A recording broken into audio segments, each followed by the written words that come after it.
स्वयंपाकात स्वादाची जान, डीएम मसाले तुमच्या घराची शान. छत्रपती शासन महिला गृह उद्योग कबनूर इचलकरंजी घेऊन येत आहेत अस्सल परंपरेची मराठमोळी चव म्हणजेच डीएम मसाले. मटन मसाला, चिकन मसाला, धणे पावडर, गरम मसाला, बिर्याणी मसाला, तिखट चवदार मसाले आणि चटणी म्हणजेच डीएम मसाले.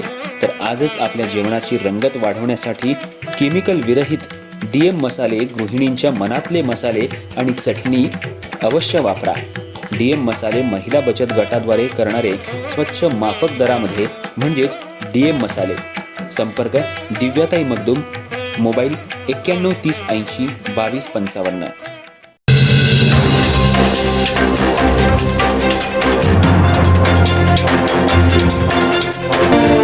नमस्कार, मी तेजस्विनी मगदूम. एम मराठीमध्ये आपल्या सर्वांचं स्वागत आहे. पाहुयात ठळक घडामोडी. इचलकरंजी महानगरपालिकेच्या निवडणुकीचा प्रचार अंतिम टप्प्यात आला असून शहरातील विविध प्रभागांमध्ये राजकीय हालचालींना वेग आलाय. या पार्श्वभूमीवर प्रभाग क्रमांक 13 मधील महायुतीच्या उमेदवारांना मोठा पाठिंबा मिळाल्यानं राजकीय समीकरणं अधिकच मजबूत झाली आहेत. प्रभाग क्रमांक 13 मधून महायुतीचे उमेदवार रुपाली सातपुते, शशिकला कवडे, चंद्रकांत शेळके आणि रणजित लायकर यांना माजी नगराध्यक्ष शुभांगी बिरंजे वहिनी, पांडू नाना बिरंजे, संतोष कुकडे तसंच बावणी गल्ली परिसरातील सर्व कार्यकर्त्यांनी जाहीर पाठिंबा दिलाय. या जाहीर पाठिंब्यामुळे प्रभाग क्रमांक 13 मध्ये महायुतीची ताकद अधिक वाढली असून कार्यकर्त्यांमध्ये उत्साहाचं वातावरण निर्माण झालंय.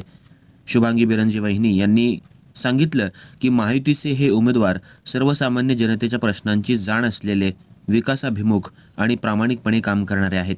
त्यामुळेच प्रभागाच्या सर्वांगीण विकासासाठी या चारही उमेदवारांना निवडून देणं आवश्यक आहे, असं त्यांनी मतदारांना आवाहन केलं. पांडुनाना बिरंजे आणि संतोष कुकडे यांनीही आपलं मत व्यक्त करताना सांगितलं की महायुतीच्या माध्यमातूनच शहराचा आणि प्रभागाचा विकास शक्य आहे. इचलकरंजी महानगरपालिकेत सक्षम, अनुभवी आणि जनतेशी जोडलेले प्रतिनिधी निवडून गेले तर नागरिकांच्या मूलभूत समस्या मार्गी लागतील. रस्ते, पाणीपुरवठा, स्वच्छता, आरोग्य आणि शिक्षण या विषयांवर महायुतीचे उमेदवार ठोस काम करतील असा विश्वास त्यांनी व्यक्त केला.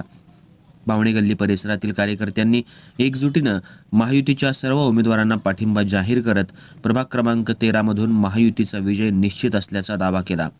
यावेळी उमेदवारांनीही कार्यकर्ते आणि नागरिकांचे आभार मानत निवडून आल्यास प्रभागाच्या विकासासाठी प्रामाणिकपणे काम करण्याची ग्वाही दिली.